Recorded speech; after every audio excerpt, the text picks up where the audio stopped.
Why wouldn't you have like a debt facility of the equivalent that you don't use that's there in case, and then you actually put that cash towards something, deploy that cash somewhere at growth or just something else? What do I want to do, not what we can do? And the company operated always on what can we do? What can we produce? What can we do in-house, like the way that things are currently set up? My goal for 2024 was to change the company's mindset in regards to what do we want to do? What do we have to do? Anytime I have prioritization around things that I know I'm gonna be the bottleneck, dude, I get them done faster than anything else I can do. I don't wanna be the reason they don't complete that objective. Yeah. This big thing that I see with business owners and entrepreneurs often is we all wanna go A to Z often, but the reality is if you go A to B to B to C to C to D and go small incrementality, eventually over time, when you look back, you'll realize, dude, we did it a lot. But you can't do that overnight. Like going to A to Z is like a pipe dream for most people. Like it doesn't happen for 98% of the people in the world. So when you really think about what Nike did with all these athletes and everything and why they support a lot of controversial people is the foundation of that. And when Phil Knight also hired people, he didn't want to hire corporate people. He wanted people that were weird in thinking, that thought outside the box. He didn't want anything traditional in his company. How about this place, huh? Yeah, dude. We got Bowser and Donkey We're Kong. upgrading our lives here. Look at this thing. This guy's, that's all hand painted over there, or hand spray painted. It is. Like. No, Yeah, that's... how do you even... It's impressive. I don't know. This whole Airbnb is pretty impressive. It's I know cool. we're in the middle of nowhere, Florida, Miami, somewhere, but it's pretty cool. Yeah, it's like in between Miami and Fort Lauderdale, I guess. Yeah, something like Generally that. Miami. Well, it's closer to the casino. That's why we picked it. I mean, realistically. That's the best part. Our Yeah. location picking is like, how close is there a casino near us? And we made a decision to come up North Miami just to get close to a casino, even though it probably would have been cooler down in Miami. Yep. But it's okay. Dinner was good last night? Yeah, dinner was great. Dinner was good because Huff and Puff was not great. Huff and Puff. I did all right. You did well. Yeah, I I'm so did all glad right. I convinced everybody to go to the high limit slots last night. Worked out. All right, boys. Really well for me. Ready to shoot this pod? Let's All go. right, let's rock and roll, guys. In 3, 2, 1. Welcome to the awesome pod where we talk a lot. E-com is the path that we walk a lot. From 4 point of views when we're talking shop. Amer from the agency and Jimmy from SAS. John has an Android, but give him a pass. Cause he's an operator building brands like a carpenter. And that's Brian, he is the marketer. Like I said, this the awesome pod where we talk a lot. E-com is the path that we walk a lot. From 4 point of views when we're talking shop. What is up, everyone? Welcome to the Awesome Pod, a show about perspective from the eyes of an agency, SaaS, operator, and marketer focused on the D2C, e-commerce, and retail space. All right, going around the room here, I want to make sure we introduce. We got John Roman, the Android Love and Survival King. What's up, John? How you doing? Here. You're here. You're here. He's Put here. He's got your leg caps wrap. everywhere. What's up with the leg, dude? Yeah. Hold on. What's up with the leg, dude? No, let's let Brian explain. It keeps making up stories. Not making it up. Your Colleen told me. Colleen did not tell you that because it's not the truth. He was carrying down old Christmas ornaments, and he literally strained, right? You tore your calf. It was not Christmas ornament. What was it? So I have the poker room downstairs, which Yep. has been repurposed now to a playroom for Johnny. Okay. And she ordered a bunch of like cabinets. Okay. It was like a 70-pound team lift box. I decided I was gonna try to slide it down the stairs. Yeah. Like back into it. Okay. And I put my left leg down. It slipped a little bit. Put it down probably aggressively, and as soon as I put it down, loud pop, and then the box and I raced each other down the rest of the stairs. Got it. So you shouldn't quit your day job. No, Okay, got Was it. there a team lift sticker on there absolutely. and you just ignored it? That's what happens. We're men. That's what happens. So. All right, we got Amer Grosnich, the Prince of Bosnia, Mayor of Chicago. What's up, Amer? How you doing? I'm good, man. I missed you guys. He's both Except now. you mispronounced We my continue name. to expand on his names right here, right? All right. And then we got Brian McDonald, self-proclaimed funniest dude on LinkedIn. What's good, Brian? That's it. I'm ready. You ready? You ready. to be spicy today? I know you always bring the heat. All right, cool. I'm just Roy digging his shirt. Brian's Christmas present. That was my Christmas present to him. Friends, not food. For those of you that are listening, And Amer for, is... for the record, like backstory, Brian, those were just Brian's, right? What? You sent these, right? Yeah. Yeah. So Brian sent everybody A T-shirt. a T-shirt as a holiday Christmas present. Yeah. This was mine, and I thought we were in agreement that we were all gonna wear them, and for some odd reason, I I can't wear mine publicly. I think we might get canceled if you wear yours. Yeah. I can't wear mine. That'd be That's good, nice. though. I like yours. All right, and my name is Jimmy Kim. I'm the moderator, the brain, the man of the people, the email dude. You guys like that? I got myself the on man of the things. people. I like that. All right, guys. First things first. If you're listening to this pod and you want to hear unfiltered hot takes from the team here, we really, really want you to jump over to awesomepod.com. Jump in, subscribe to our newsletter, get alerted. Each week we drop these hot takes. They have no rhyme or reason, but they've got great energy, I think, behind him. And, well, we're really truthful and unfiltered on there. Secondly, if you want to hang out with us in real life, we're actually going to be here in Miami. Part of why we're shooting this pod in Miami is we're here to check out the Commerce Roundtable in Miami. If you didn't know, Awesome Pod is now part of the Commerce Roundtable family, community, whatever we're building. We've got Miami on April 25th. Go check us out, commerceroundtable.com. Get your tickets today. All right, guys. We're going to start off. We did that prediction pod already. It was great. Everyone does a prediction pod. But one thing we don't do enough about is talking about goals. So we're going to take a little shift here today, a little bit away from marketing, talk about goal setting here today. So we'll talk about how we prepared, the actions we took ultimately, and we'll even share our personal goals and how we're going to make sure that we have a great year this year. So to kick things off, I'm going to guide this conversation, and I want each of you guys to bring a perspective around how you guys have looked at how to prepare for 2025 ultimately, right?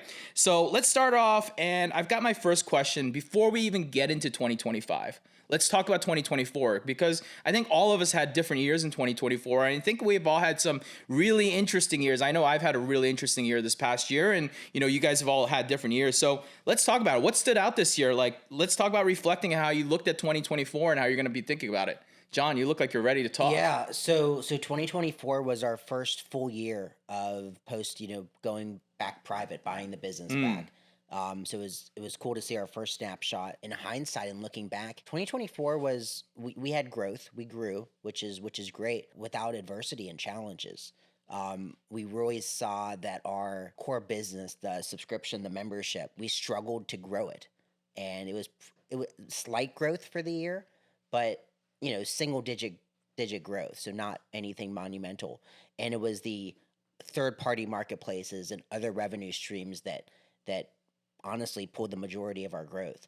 So it was just interesting to see that dynamic and using that as I then focused on this year's goals. Interesting. What about you, Amer? How was your 2024, man? My 2024, it was unlike any other year. And the reason I'm going to kind of get into it is 2023, and I kind of shared this in previous pods, we finished super strong. I was like, holy crap, I got a higher opportunity to scale. And then Q1 2024 comes, and it's like we just hit a wall. Q2, it picked up a little bit, and we talked about this. I had to do some layoffs, unfortunately, where we were impacted. Yeah, we were in Connecticut talking about that. Yeah, in Connecticut talking about that. And then Q3 and Q4, two best quarters we've had in company history. Holy. Wow. So it just went from like, do we need to rethink this whole thing, to just kind of like right now I'm actually in the planning, which we're going to get to, even thinking about like, I'm trying to feel out Q1 because I have, PTSD from Q1 last year. Sure. And I'm trying to be a lot more careful in scaling and approaching hiring and how we're going to allocate resources. Was there a specific moment in 2024 that flipped? I mean, you say in half a year in, you flipped. Obviously, you just went through a tough time and then it kind of flipped. What was it? I think it was more of timings. So the thing is, we all know 2023 was economically challenging for every business, but we also went through an experience where in our business, you have these like what we call emerging brands, small business, medium business, large business, so on and so forth. We're always playing in small to medium business space where I'm talking to decision makers like John. Deal can close within 2, 3, 4 weeks, where we started to work with 100 million plus businesses where they're budgeting in 2023. Sales cycles. So yeah. So we're talking like one of the deals we closed, I believe it took 9-10 months. Yep. Compared to our average deals being 4 to 6 weeks. So adjusting to that was it. Now once that started to close, that was like, oh, okay. Was that so? That's what you think the issue was? It wasn't lack of focus on the team. It was just no. I think the team was spot on. I mean, we had challenges just I think closing these, and I think I made a mistake on my end, if you want to define it as focus, because what I should have probably done when I started to see these larger deals come in is probably bring another sales guy that just focuses on that. So my existing sales guys that were killing it in those other sectors can just focus on bringing the revenue in while we're preparing for that new revenue. But it was just a learning moment, and thankfully we got through it. So And pure though, just without you guys weren't purposely doing that. Lead flow just changed, and instead of it being small and low mid market, it was mid. Yeah, and they high. moved up market, it sounds like. Yeah, Yeah, but you weren't actively doing that. That's just what the lead flow. No, absolutely. And we just ended at 2024 in closing the largest deal in company history. Wow. I mean, I think after everything is said and done, it'll probably be a 7-figure account for us. It's funny how like that's the model of SaaS companies. They start small and we're moving up market. This guy's just doing it organically. Yeah, no, and it happens. even- I mean, it's because of the way that you guys grow through the word of mouth, and just your reputation has probably blossomed. And the question I have as I hear all this is, do you look back? And I know hindsight's 20/20, but when you look back at like when you made that decision to lay off people, was it a knee-jerk reaction possibly? No. No. Okay. So No, you still because felt that was remember, the you right guys move. were actually criticizing me because I you was and I got fighting into it. And so I like to operate with 6 months of operational cost in the bank account. That's so once I went under 6 months, I was like, these deals are going to have to close. Like cash just sitting there, just ready. Yeah. So you want 6 months of payroll sitting in your account? I try So to have. so why wouldn't you just have like This have makes a sense debt on his gambling facility, skills. a debt facility that sits there, like you don't need to use, but it's like it's 6 months of runway in case you need it. Why keep the cash? I just feel like that cash could be used better somewhere else. What do you mean? Okay, so you're saying you keep 6 months of I try to, yeah. we'll call it 4 or 5 or 6 or yeah. 7. You're keeping a large amount of cash in there for 6 months of operating, right? Yeah. I'm saying, why wouldn't you have like a debt facility of the equivalent that you don't use that's there in case, and then you actually put that cash towards Deploy it, something, yeah. deploy that cash somewhere at growth or just something else. I think it's because I'm a little bit scarred when I was trying to scale the agency, and it's not the right thing necessarily. My first probably US-based hires were terrible. I invested a lot of money, paid a lot of money to people, and then money's gone, and it's like, crap, now I gotta redo it. So it was always like, if I have the money sitting there, I can always lean on it if something really Makes bad sense. happens. But now we also know why he's always willing to cover dinner. Yeah, that's why we can't get him to press the $70 spin button, and he'll only press the $10 spin. Yeah. He's got to keep 6 months in. You gotta keep 6 spins in. Yeah. But the thing is, like, it's from my perspective, it's like, we have predictable revenue from our retainers. However, our projects are a lot more profitable than our retainers. They bring a lot more cash in, cover a lot more everything. The issue is too, like when we hit these like long cycles, it puts us in a really bad predicament. The biggest mistake I have ever made as a business owner, and I'll never forgive myself for this because I regret it, is when interest rates were low, we were doing actually really, really well. And I wish I went and leveraged how well we were doing against those low gotten interest. the debt facility for what I described. Exactly. What they always say, you should raise when you don't need it, and that's like the big saying that people say. And we always learn this as entrepreneurs. I've learned this lesson plenty of times. It's like, oh, we're doing so great, we don't need to go raise money. Yeah. But the reality is, sometimes when you do need to get debt facilities or whatever it might be, that's definitely a challenge that people forget often. It's a good lesson for entrepreneurs. It is, and the thing is, like, you don't have to use it. And I've heard some great stories, like even like with PPP loans and debt facilities, how people got $2, $3, $4 million, leverage interest rates on that and everything, and transferred their businesses. I have to actually say, I've never been good at that because of that fear, how I made poor hiring when I started hiring in the beginning. But I know I 100% agree with you. When we were struggling, we actually came down to like 1.5 months of operating. Got it. Bank account. So you guys got really tight. We got really, really tight. We're not fully back at that 6 months, but that's but always, that's your goal. Yeah. That's the goal. Like that's like when I sleep safe at night, because like if we hit a wall for 3 months, so let's say we don't close anything, I have enough time, and I think I have enough ability to pivot and figure something else out. But like if you have 2-3 months, you now have to worry about interest rates, facilities. It's a fair point. Yeah, it puts a lot more pressure on you than like, hey, I have this money, paying taxes on it to build it up sucks, but it is what it is. Interesting. What about you, Brian, man? How was your 2024, man? 2024 was great. I think, looking back on considering a year before that in 2023, I was selling rifle ammunition. It was a year in which I couldn't have. I guess it's like a full predicted, year, right? It You was completed a full year, first full almost, year, right? Yeah. So I came on to OMAS in October of 23, mid-October, and 2024 was my first year in regards to like taking over the online sector of the business. So it was cool because Adam and I, the fourth generation owner of the company, finance background, and obviously you guys know me by now. I'm just a wild card. So I operate like on a daily basis of what do I want to do, not what we can do. And the company operated always on what can we do, what can we produce, what can we do in-house, like the way that things are currently set up. Sure. And I sort of like, my goal for 2024 was to change the company's mindset in regards to what do we want to do? What do we have to do, right? So that it was cool to set plans in place, take the growth in 2024, because we grew organically. So I was able to essentially like pull back spend that the company was spending with other local agencies and save up for the creme de la creme and Perella. Yeah, I guess you paid for that with all of those quick little wins you got. Yeah. And like saving costs on this. Yes, exactly. Pretty cool. So yeah, 2024 was literally all about Adam and I changing literally ripping the guts out of the business and setting the path forward for 2025, where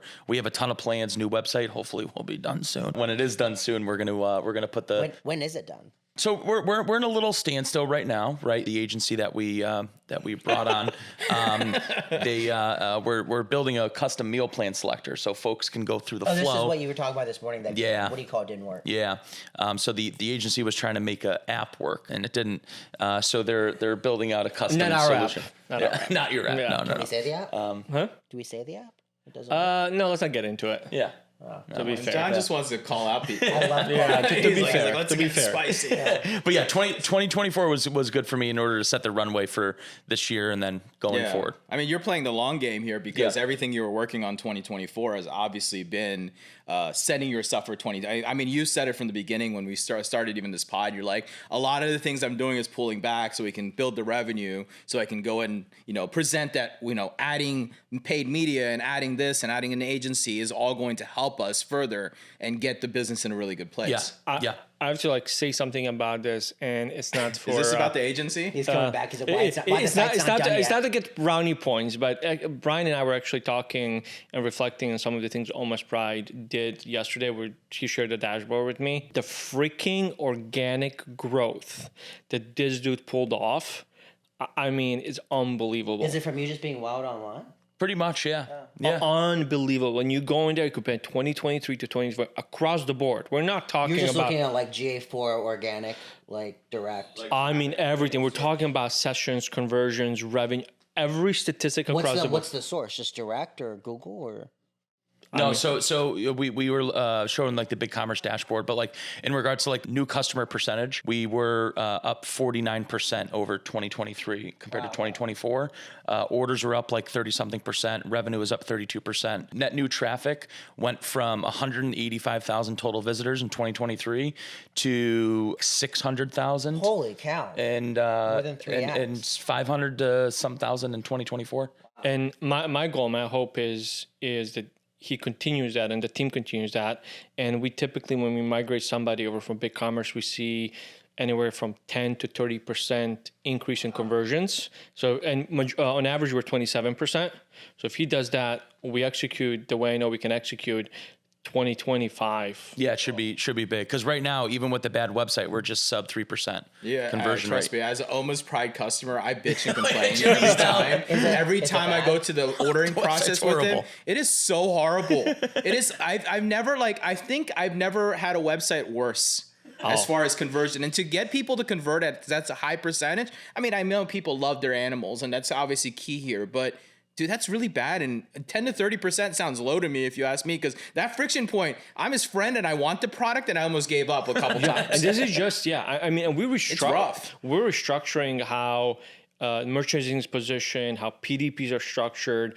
This push flow is going to be amazing. Could be, honestly, potentially be one of our biggest. I think the biggest conversion rate increase was 275% that we did for a company. That Play Crate? Huh? Was that Play Crate? No, it was a supplement company, Zone Labs, Dr. Sears. I don't know if, Yeah. we're all talking about ourselves, but Jimmy, you had a pretty wild year. Yeah, 2024 was all sorts. I definitely had the whole like crash down and like spin up kind of situation this past year, obviously, with, leaving Sun Lane. That was obviously a big deal for me. And after a decade of building that thing and moving on forward. So 2024 started kind of shaky, like unknowing into the future, went through a little bit of that like identity crisis a bit. We started the Awesome Pod. It was like such a good timing for us because when we started that, I was kind of coming out of this like weird, like, I don't know what I'm doing next. I'm not really confident in what I did next. And the big thing I kind of took away as I looked at this past year when I kind of figured it out was I kind of stood back and said, that was my third business. And now I'm, my fourth and fifth business that I'm building. And I was like, okay, what is it that I've understood more than ever over the last couple years? And the big thing I understood was there's only two things that matter in business: data and distribution. And I said, okay, what can I do in this realm that could help me propel and stand up a business? But I don't want to go raise money. I don't want to go build some deep software tech again. I don't want to get into that realm. I want to go do something that I'm enjoying and having fun.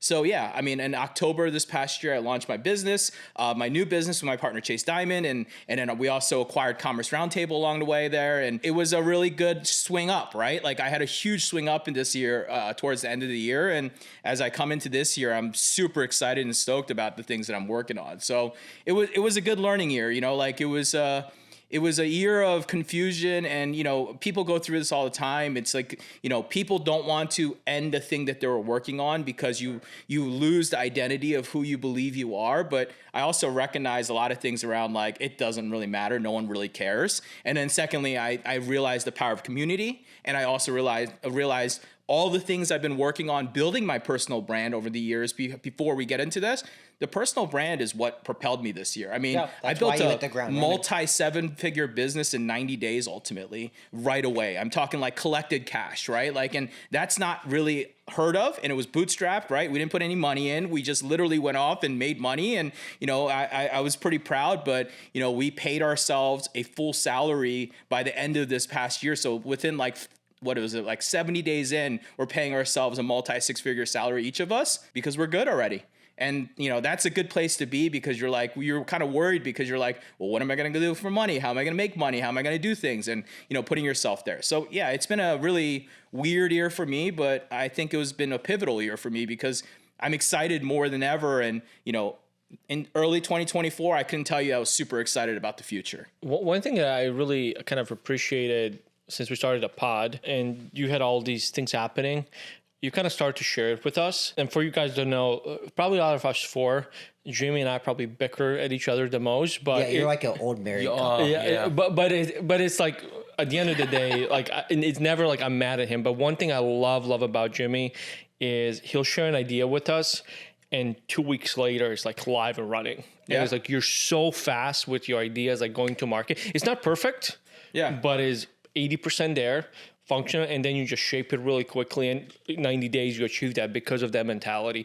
I've told people that one of the things that I hate saying it's just interesting. One of the things that I love about you there that just I like seeing, just it's entertaining to see, is how you have that dual competency where it's like the visionary and operator. It's like you have skills from both sides, which is unusual. It's just cool to see where you're like, hey, let's do this, and then it's just go. Yeah. And it's go fast. I always like to say I lead from the front and I march fast, and you got to follow, right? Yeah. Like you're not stopping to pick anybody No, up. I'm not. Yeah, we're going. We're running because look, I've learned one thing in business over the years. Like if you don't do it, no one's going to do it. Yeah. And you might as well go do it. And even if you're half-assing the execution of it, you can at least prove something out and learn if it's going to work or not really fast. And you can also pivot really fast too. I'm just as fast pivoting as you guys have seen. Like when something's not working, I'll pivot just as quick. I don't sit there and pound at it and try to do it, because oftentimes if I can't see the clear vision on the other end of it, what's the point of doing it? You've got to be able to be very truthful to yourself. And that's always been a big thing about me, The cool part is like you share some ideas with us. Like even I was like thinking it's like, oh man, it's going to take a while to scale, and because you share them, but then there were like these other smaller opportunities. When the door opened, you were ready to take them, and it just like blossomed so quickly. Now it allows you to have enough cash flow, enough opportunity to build those long-term things out too. And I know like privately I was talking to them too. I was like, I know this is going to work. And then it's like a magician.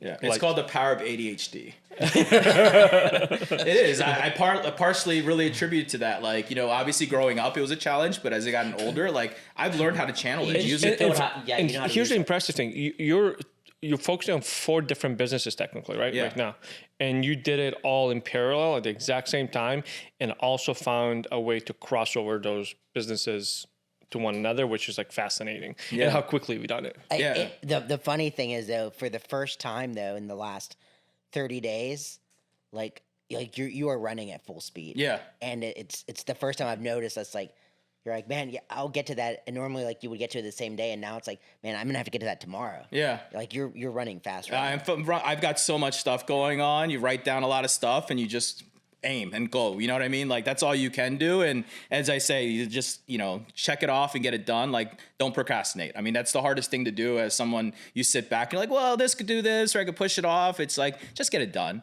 I mean, that's my mentality of things. You just get it done and move forward. And if it doesn't work, it doesn't work, but you got to get that answer as fast as possible. 100%. 1, 2, 3 into the phone. Guess who it is? Omnisenders at the door. Tools that'll make your brand break through. Pretty damn awesome, just ask the crew. Trusted by over 125,000, 5,800 reviews, you can count it. Go ahead and try it, like Elf on the Shelf. The results you'll get will speak for themselves. Do their best to impress with their SMS. Do their best to address an email address. So forget juggling apps, this ain't a circus. Omnisend was built just for you with a purpose. So what are we doing? Why the delay? Head to omnisend.com today. Hey. Yeah. I mean, cool. Well, let's talk 2025 and talk about one last thing here before we jump into 2025. Takeaway. As you look at 2024 and you look at, and as you're planning 2025, give me a takeaway that you learned in 2024. For me, for example, was, you know, just trusting the gut. I think that was my biggest takeaway. Always trusting the gut. You know, there's been times where I'll hesitate, I'll think about things all the time. But this year was the year that I really sat back and said, you know, I should have trusted my gut in 2021. I should have trusted my gut in 2022. But I relied on trying to think bigger and trying to be appeasing to everybody. This year I've been trusting my gut and it's worked really well. And I'm applying that into 2025. John, let's start with you, man. What's the 2024 takeaway that, as you're planning your 2025? Yeah, so it's less of a general or personal thing, and it's more just the business itself. Yeah. So 2024, a big focus of us was diversification of sales channel. So that could be wholesale, retail, marketplaces, just outside of the traditional D2C website. Yeah. So it's a big focus for us. Not that it wasn't a focus before, but it was never monumental revenue. And this was the first full year of us focusing on marketplace. You know, Curtis led the way, and we had 130% year-over-year growth, which made it a 7-figure sales channel. And that was just the validation we needed so that we can now, you know, double down on it. And how do we get it bigger and bigger? So it was just nice seeing the validation of us execute. And that's different than a lot of people online will say, get focused on one channel and do one thing and work on that one thing. And obviously you've taken a different approach and you've learned like that doesn't always work for every business, right? That's basically what it is. And you have a unique business anyways. Like, again, you guys run in a very different, you're not like, I just spend money on Meta and I've got a product and I just sell it, right? You're actually building a long lasting following and community behind the things that you're working on. So it makes sense, a lot of sense. Brian? Yeah, I think big takeaway from 2024 was getting my team and just the company in general, everyone in the seat that they should be sitting in and the car that they should be driving. I think like coming from a big business, dealing with the same situation into a small family business, a lot of the times operators or owners will ask folks to sort of like, you know, be a team player and handle this when that's not what they're good at. So I noticed that when I took over is we had a lot of folks that were very good at their job, but only a small portion of their time was actually spent on what they're good at, right? So it's like, okay, Nina, you're a savage on social. We're going to take you. When we started our affiliate channel, so a new thing I set up with her is from 9 to 11 a.m. every day, she has to essentially outreach to TikTok, YouTube, Instagram, Facebook creators copy and paste the message. She can, tweak it up a little bit, but for 2 hours every day, that's her routine. Yep.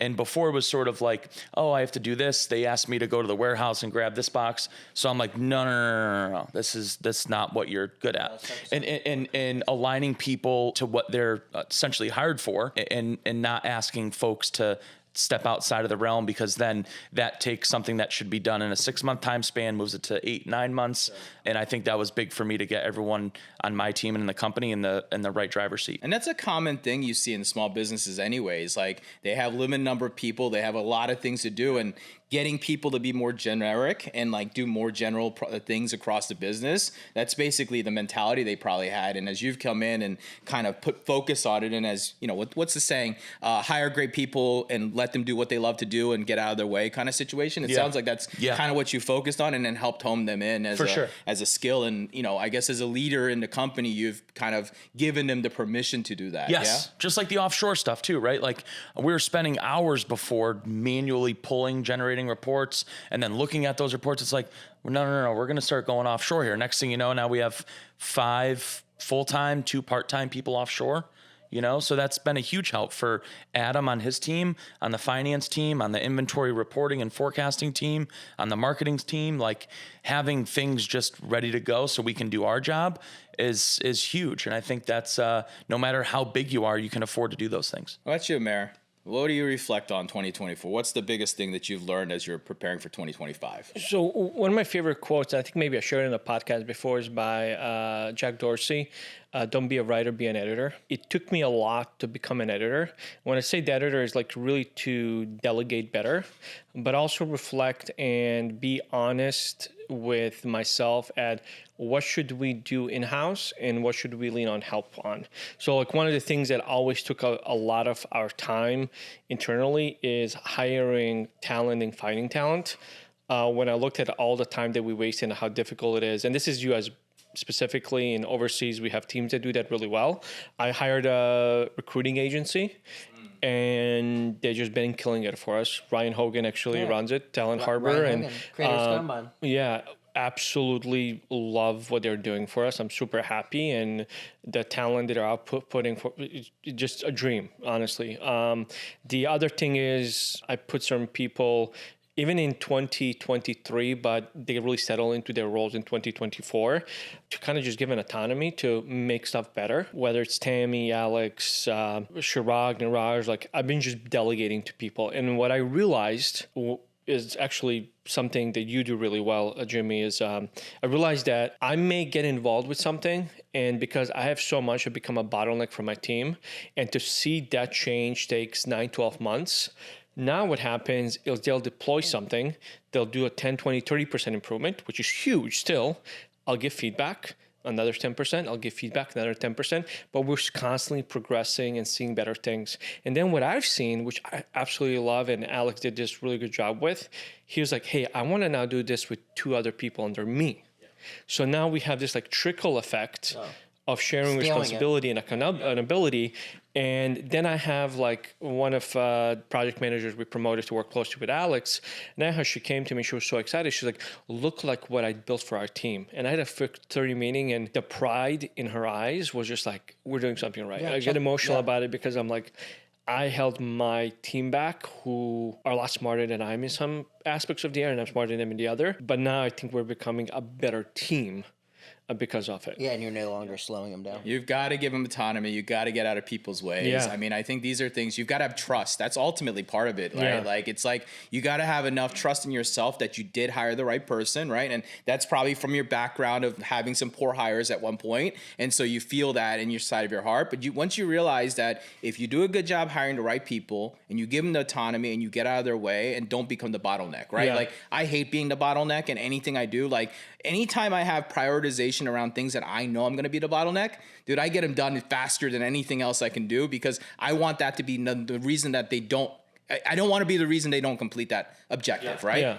And then secondly to that thing, this big thing that I see with business owners and entrepreneurs often is we all want to go A to Z often, but the reality is if you go A to B to C to C to D and go small incrementality, eventually over time, when you look back, you'll realize, dude, we did it a lot. But you can't do that overnight. Like going to A to Z is like a pipe dream for most people. Like it doesn't happen for 98% of the people in the world. And for me, it was two additional things with it is that in the agency world, and if you guys don't know, sometimes we wear a lot of hats because our clients will come from all different directions. And I have to also free up and find time to free up those people's time. And the challenge was when we shrunk our team, everybody else stepped up and there was a lot more work. But now we kind of like reconfigured to enable some of this. The second was my co-founder, Alan, that we started with. We kind of had like this role the entire time. Visionary operator, was a little bit more of an operator. He took a step back and he's working on our project now. And I kind of been playing the same role. And I quickly realized I can't operate and be a visionary at the same time. So now I'm kind of like stepping into a more of a visionary role, telling people what we need and guiding how we need to operate, not actually doing it. And one big thing that I did in this year, I looked at all of my ideas, what I thought was going to happen in the last 3-4 years. I used Todoist and I was logging. And I was like, let me see what I was thinking about 2-3 years ago. We didn't actually act on a lot of these things because I was the bottleneck. And now this year I did my projections where I think e-commerce is going to be in 3 and 5 years. And we sat down with my team. I was like, I don't want to start planning for those things 3 years from now. Let's put them in place, be ready. And as they start changing, we're going to have everything in place. And that's what I told the team. I gave them those assignments and they just come to me and say, I met with this person. I got this idea from them. I got this idea from them. Here's the timeline. And I'm like, and I didn't do anything. Yeah. And it's really kind cool. of amazing, right? It's actually amazing once you realize the right unlock of people. And, you know, even like the one thing, right? Like one thing I've learned, and one last takeaway on 2024 before we jump in 2025, the biggest takeaway that I've personally learned of this year is I love hiring people that are young, scrappy, energetic, and don't have experience so I can educate and teach them. But I'm done with that. And I mean this in the nicest way, that I've learned that trying to teach and educate makes them a bottleneck. It makes you a bottleneck at the same time. If you can go out, like, okay, I'll give you an example. If you can take a person who you could probably hire for $50K or $60K a year, right? I don't know what position this is, versus the same person who could execute that job at $90K who's well experienced, hire the $90K person. And this is for the business owners listening to this. Because why? Because that $90K and the little difference of $30K may seem monumental today when you're hiring that person. But the reality, when you look at the end side of it and how much faster you're able to go, how many more ideas they have, how much more experience they have, dude, that $90K, the little difference is so quickly changed. And it's not always perfect, John. I know you're looking at me like this. You can banter about this in a second. But like the reality for me that I've learned is, and of course it comes with experience and knowing who you've worked with, and all that helps a lot, of course. But to me, it's really hard to bring people up these days, because like, if you want to run and you want to do things, and this might be just my style, but like it's hard to teach and educate always. That's just what I've learned. And I've spent the money correctly this year, and especially my new business as I'm building it up. I've only hired the people that I know, and I know I have a network and people now, but like I don't think I could bring in someone low level today, because it would drive me crazy right now. But I think that's just, so I see what you're saying, and I agree with where you're at saying it. But I think it's because of where you're at in your career and your life, and because you've spent a long time. You've spent greater than a decade for some teaching and training these people. They've become part of the team. I think there's value when you do that. Yeah. And they're making more now, right? They're now the person you pay, but you also know what you get. You also help train. Sure. So it's... Yeah, I invested time into the people that I have now, and there's no doubt. So I'm the same way. Like, I wouldn't want to go and do that now, but it's also because now I have the bench and the starting lineup of people, whether it's BattleBox or the next venture. I had people that I know that I've trained many of myself that I know are ready, and they get the big payday then. And I think it just depends on where you're at. The other thing I would add to that is, I think when we were younger in our journey, we have a different perception on how business should scale. What you did in 90 days, what we talked about, you would not be capable of that back then. Now it's like, I need to know what to do. I need, like you always say, is the person in the right seat? You know who you need to put in what seat to run. Where before we were like, we're even just figuring ourselves out. Like, where do I go? There's also a little bit of ego involved in that too, Yeah. right? Like, you don't want to hire people smarter than you when you're younger. I definitely look back and I definitely had that mentality at one point. And now I'm like, I want everybody to be way smarter than me. Yeah. You know, I want them to be better than me. I think that is really something you should really think about. So I think the learning for me is just very simple. It's like, don't cheapen out on the hire for a little bit of money over a spectrum of like 30 grand over a spectrum of a year. Pay the money for the experience. It's worthwhile in most cases. Yeah. I think probably in most cases, I think the variable of that though is like, if you don't have previous experience with that person, sometimes when you bring them on, they have bad habits. Oh yeah, absolutely. And that can be very problematic and take up way more time than training the ladder. And to push back a little bit just on Jimmy is when you're hiring somebody, let's say at 50 compared to 90 or 80 or whatever, your expectations are different right away too. Of course. So that's the other thing is like if somebody's 50, you tend to be more lenient, take your time. Like, hey, I'm going to give you 6 months to really get comfortable. Where when you get somebody at 90,000, you're like, I want to see in 3 months, you be a freaking rock star. Yeah. Makes total sense. All right, let's shift to 2025. Let's talk about goals. Business and personal, we'll separate them out, but let's talk about some goals. Like what are you guys thinking professionally and like on a personal level, things that you just want to accomplish this year? Who wants to start first? Yeah, Brian? I'll go. Yeah. Right. So, I mean, obviously, so this year in 2025, it's obviously the biggest project in company history in regards to like putting us in a position to move forward and grow as much as we can. We see a lot of our competitors in the space, like in the raw dog food space. I'm not talking about farmer's dog, but there's raw dog food companies, direct to consumer, doing $50 to $100 million a year. So the TAM continues to grow in the raw dog food space. And the issue is the company was still stuck in the past, right? With product and innovation in regards to technology for distribution.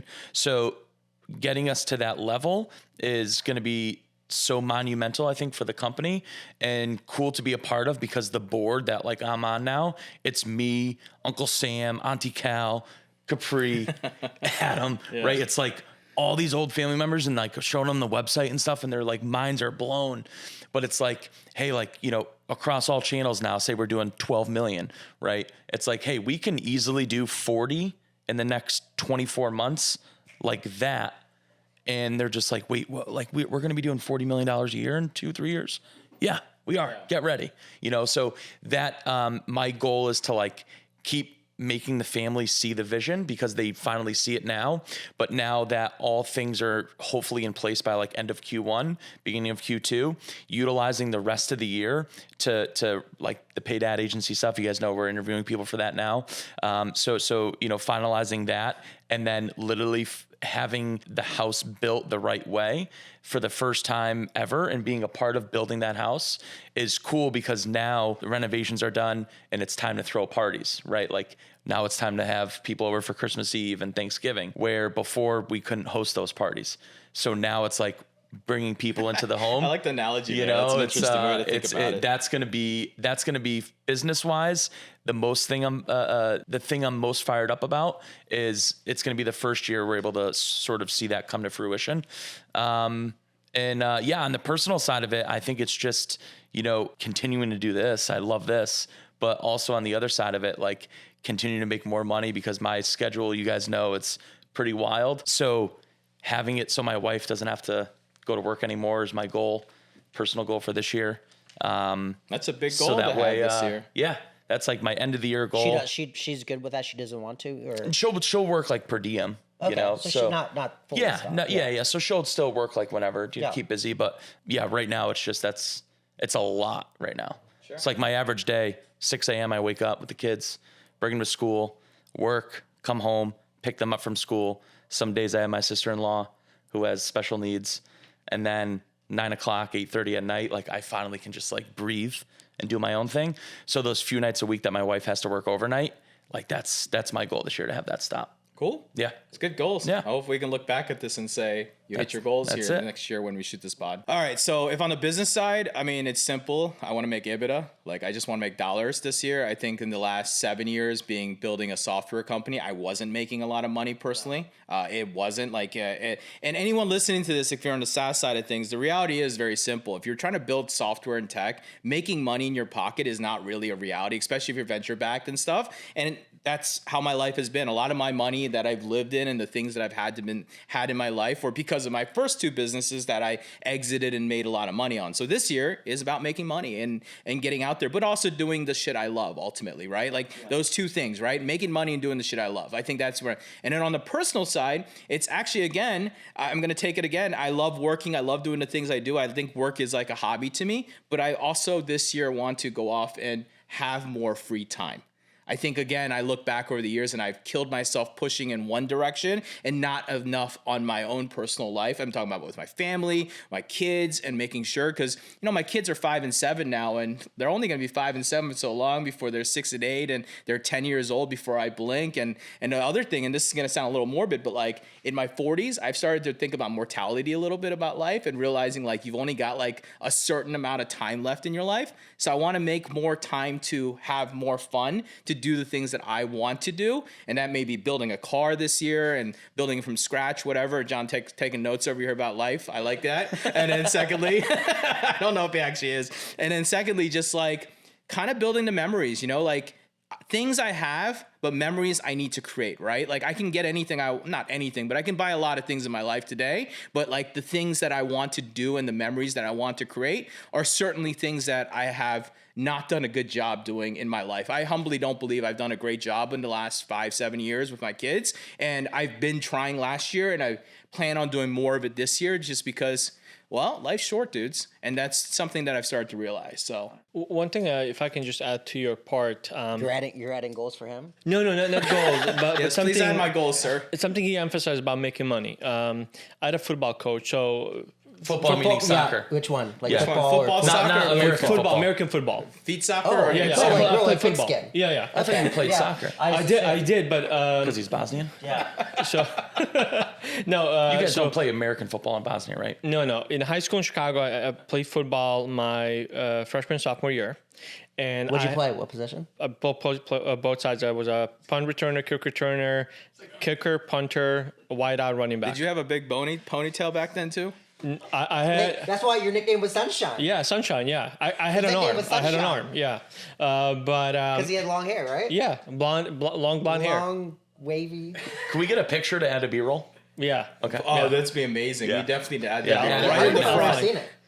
Yeah, I'll have we'll a put bunch it- of them. we'll drop Yeah. But anyways, yeah, keep going. But anyway, Gary, who was my football coach, he came to me. He's like, Amer, I'm going to give you a little hint about how to really make it in America. He's like, in your 20s, make as many mistakes as you can and find out what you want to do in your 30s. In your 30s, perfect whatever one you would want to do in life. So when you're in your 40s and 50s, you can make as much money as possible. And I think that's the journey you're on. Yeah, that's a good one. I've heard variations that over the time that Alibaba guy used to talk about that. He's like, kill Jack yourself Ma? in the 20s, and then you start figuring it out in 30s, and you actually make money. I mean, it's a real life thing, right? It For is. sure. And I do understand. I agree with you. In your 20s, you can kill yourself, and like things are And cool. there's people you that know? get lucky. Yeah. By all means, they're super smart. I mean, Silicon Valley guys, we've seen it, but majority of the people. Yeah, that's and, the 2%. Yeah. And a lot of millionaires and billionaires, they've started their best businesses in their 40s. Sure. So there's plenty of time for people. Average founder 45, they say. Successful founder. Talking about starting businesses. Oh. Prank business. Oh, prank business. Oh, I know. You love ordering from them. Oh, Without yeah. Brian, they would be shut down because Brian orders from all the prank businesses, and that's what he gives out. So, all right, John, let's roll to you about 2025 goals, man. Yeah, so business-wise, there's really 3 areas of focus. So one is EBITDA, always a focus, but we're making more of a focus. And it's, when we bought the business back, we took on a decent bit of debt. So it's a pretty decently sized nut that we have to pay every month. So EBITDA focus. The second is, which seems like it's a goal for us every year in a different variation and flavor, but content. So, we've seen, no surprise, customer acquisition costs for D2C brands has just continually gotten higher and higher and higher. So by doubling down on our output of content this year, we're in theory going to lower CAC, but if we fall short, if we can maintain CAC, and keep it at the same rates it is now, we're building the business where it can be supported by that. And then the last piece, which I hinted to when we were talking about last year, was just continued channel diversification. So the way we're going to show large growth in the short term this year and next year is going to be channels outside of traditional D2C website. Got it. What about personally?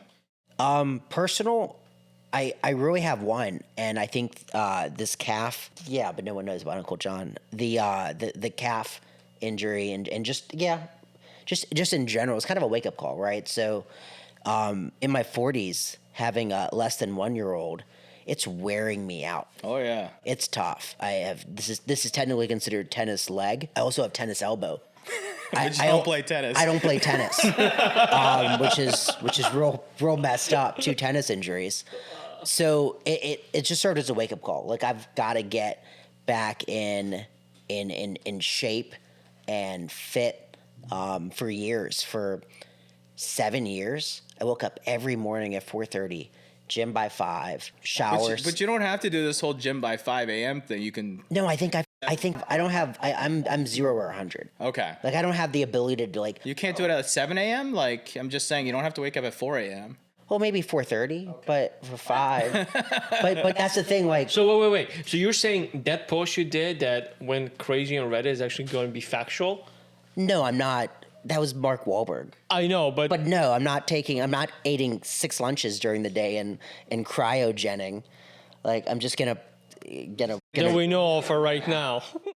Well, it's also in your 40s or when muscles deteriorate and all that stuff, and this is all important. And hence it's the also tennis injury. why people shorten is because your muscles start loosening and you get short. I was born short. Well, then you need more muscle to stay up. I was higher. never tall, Jimmy. Okay, well, we can also get you that leg extending surgery this year. Just get some robot legs.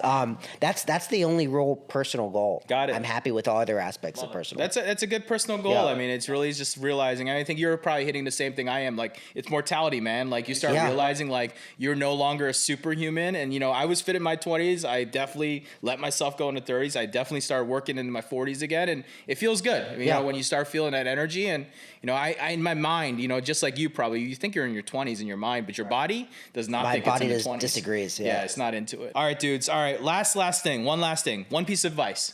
What's the piece of advice you can give the listeners on setting and achieving their goals for 2025? What can you guys tell people that people can think about? I'll start with mine. My number one advice to people is simple. Just don't set something too huge and lofty.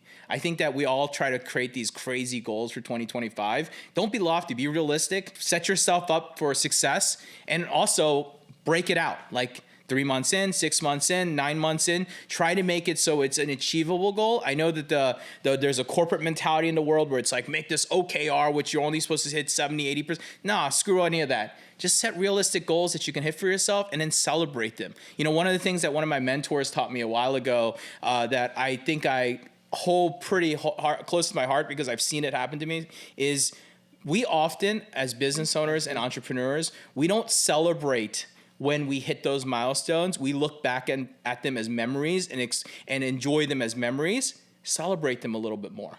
And I think that's something that I've looked at. So that's my piece of advice. Amer, you're looking at me like you've got these big thoughts. So what's your advice? Yeah, he loves these segments. I know, he does. My last 12 years, really, it's freaking sad to say, we operated in different businesses, a dev agency, as a dev shop.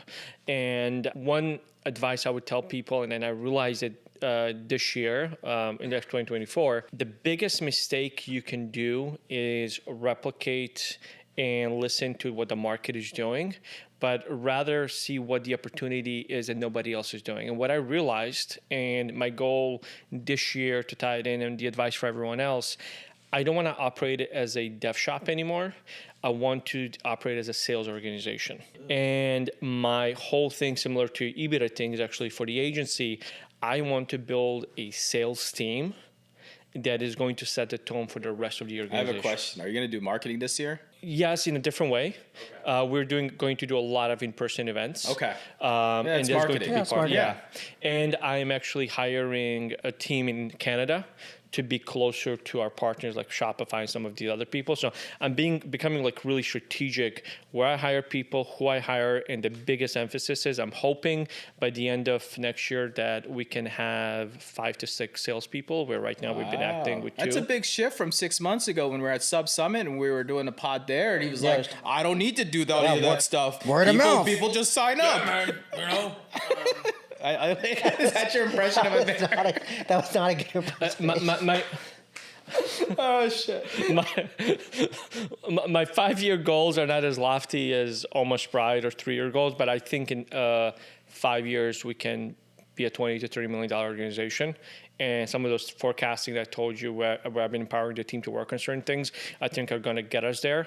And I'm trying to be like really strategic how I spin that up. So that's the big goal. I'm going to really. What about on personal side? Since we skipped Personal you? side, I had a really tough year. I lost my grandma and my best friend Simba within a week. We fought his cancer for 5 months, and I realized I let myself go. I stopped reading. I stopped listening to audiobooks. I stopped doing walks. I stopped doing a lot of things when I lost him. But I think that's natural. I don't think you can beat yourself up about that. What a picture of Simba up on the B-roll here. Yeah, I got to bounce back from that stuff. Yeah, No, but yeah. everybody mourns in specific ways. I think that's. Yeah. I don't think that's unusual. Yeah. You got to get through it. Yeah, you gotta pick yourself back up. All right. With that, we're going to bring it right back to Amer here because we have a fun segment and we've been doing these different segments. Did I skip someone again? Did I skip you? Yeah. God, why do I skip people today? All right, John, what is your advice? So going on the goals that Wait, hold on, me too. No, you said it first. You were first. you were first, then Amer. No, you went first. You skipped both of them. Fuck. All right. Sorry, what? we'll come back. Jimmy doesn't get I it. text Jimmy. You know, and he just, honestly, like, let me blacked out. let me tell you why. Because I'm looking at the clock. Yeah. And we're getting, and so we're like, and I'm trying to manage the clock. Yeah, I It's know, all I right. know. It's all right. You'll go fast. So It's because Amer took all the time up today. he talked a lot this time. We're gonna let him talk more. So goal setting. Some people are gonna dislike this. This doesn't work for everybody. It definitely smells a little bit of corporate at times. But SMART goals, and by SMART goals, SMART stands for specific, measurable, achievable, relevant, and time bound. At least when I'm doing them myself. I feel like Brian just rolled his eyes way back into his head. That just sounds stupid. But No, go but ahead. But I got something No, I'm really sure good. it works. yeah. So it's really building on what Jimmy said is like actually having tangible, realistic. It's the same thing. Like actually don't say my goal is I'm going to get more sales. Like put a friggin' number on. Yeah. So hold on. Make it an attainable number. Yeah. Hold on. You complain about Jimmy skipping you. You're saying the exact same thing as Jimmy. Like really? Man, Amer's just on it today. You fucking cut the scene. All right. Cool. No. I think that's kidding, I'm he's giving it kidding. in a different way. Look, people have to hear things in different ways, Amer. Be mindful. I know. He's tearing us apart here My today. goal is to be more direct this year. Be more direct. I mean, he's being more direct. Yeah, mission accomplished. All right. Let's go to Brian here for the goal. So currently I skipped you too. No, mine's simple. Just try something new every day, and that's what I sort of like Nina and my team when I started. I was like, every day, just try something different. So that's your advice to the people? Just every day. So like you should have 365 new things you do every year. Just try it and in see what business. happens. Yeah, see what happens. Yeah, I love it. Simple, effective goals. All right. And now we're going to jump to our last segment here. We had a lot of success. A lot of people talk about it in the past over the last couple pods, and people like our little game. So now we're going to start mixing it up. And today we're going to start off with the first one. We call this segment Amer's Book Corner. So Amer, tell us about the book you're reading or learning about, or a book you read that you recommend to the audience. Yes, I love it. I'm going to try to make this fast.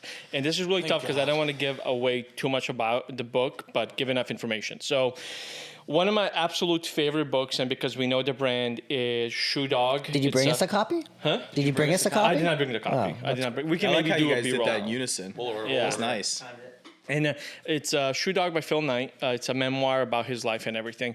And I think it's like really captivating. And I think for every single... Who is that? Who's Shoe Dog and who what? Shoe Dog by Phil Knight. Who's Phil Knight? He's the founder of Nike. Okay, got it. She's the founder of Nike. I was going to get to that. They make shoes. Okay. Yeah, they make shoes. Like these guys right here. These guys right here, they made. Okay, got it. And it's really his journey about building Nike from taking a $500 startup really in 1960s to I think the market cap is $106 billion right now for Nike. That's big. He's worth about $40 billion right now. The way it started is Phil Knight was in Stanford and he wrote a paper about importing Japanese quality shoes, running shoes specifically, to the American market to compete with Puma and Adidas at that time because they were the biggest player. And the way he did it is he finished school and then wanted to take a trip around the world to figure out this big idea. And the trip around the world was actually founded by his father. And he ended up going to Japan. That was his kind of go-to spot. And he met with company Otisuka Tiger, but it's currently owned by ASICS. And he pitched importing low-cost, high-quality running shoes to the U.S. through his company, Blue Ribbon. But the company actually didn't even exist at that time. He made it up. Yeah. So they agreed. They really liked the idea. He came back to the States and started Blue Ribbon with the running track coach from Oregon, University of Oregon. The guy's name was Bill Bowerman. Bill Bowerman was an innovator. He was always looking how to tweak shoes to give an advantage to his track stars. And Phil Knight was always kind of a visionary, savvy businessman. So they ended up partnering together and really taking the company off. And in the book, he goes through a bunch of different challenges. He even has a really nice touch about how he fell in love with his wife, Penny, and how she's supporting him throughout this cycle. But I think it's very, very relatable, I think, to every single entrepreneur that I talk to. And there were kind of three big things that I want to just highlight in the book.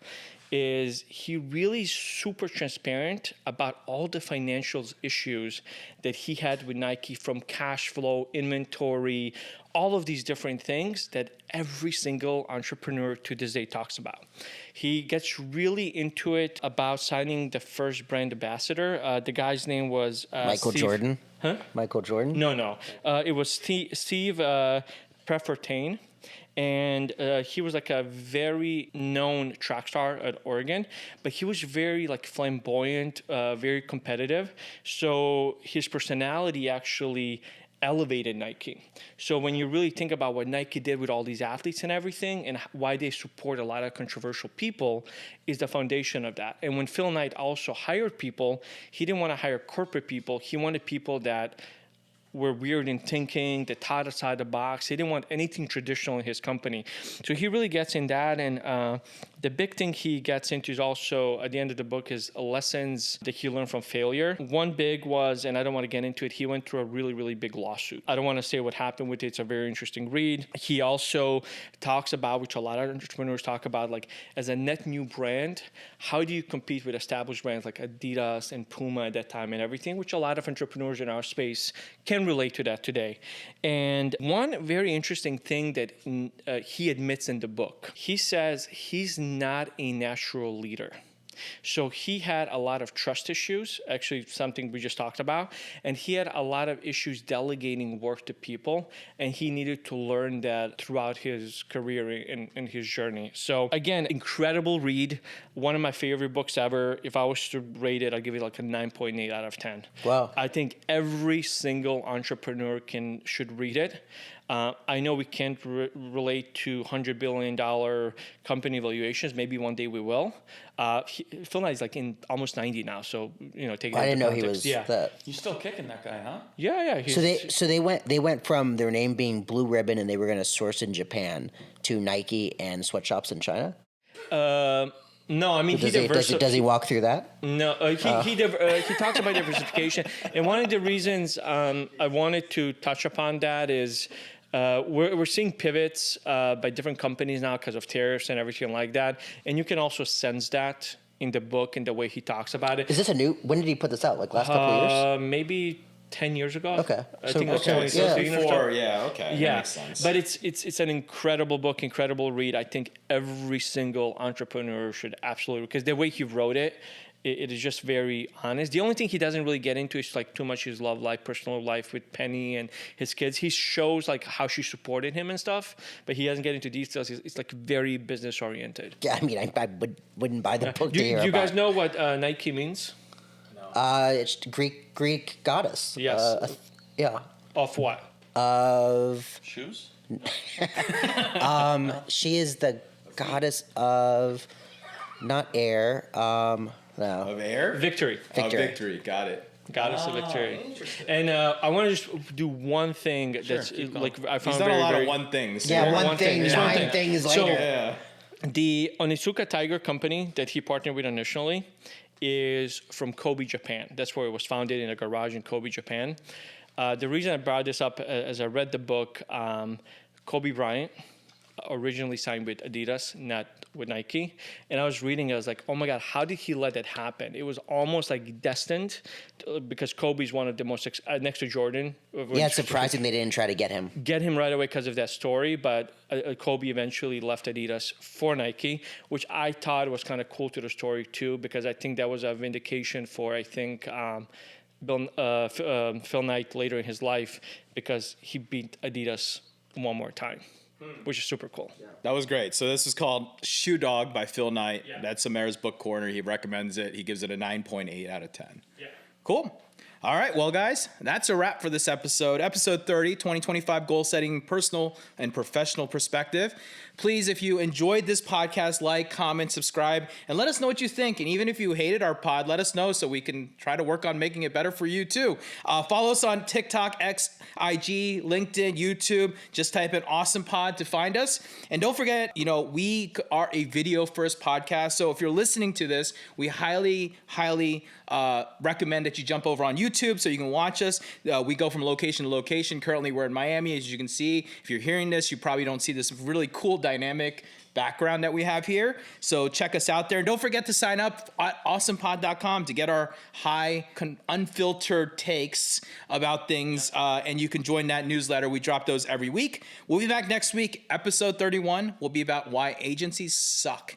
And that's a really interesting little topic, and, having someone there. But thanks for tuning in. This is the Awesome Pod. We'll see you on the next one. Welcome to the Awesome Pod, where we talked a lot. Ecom was the path that we walked a lot. But now the question is, will you subscribe or not?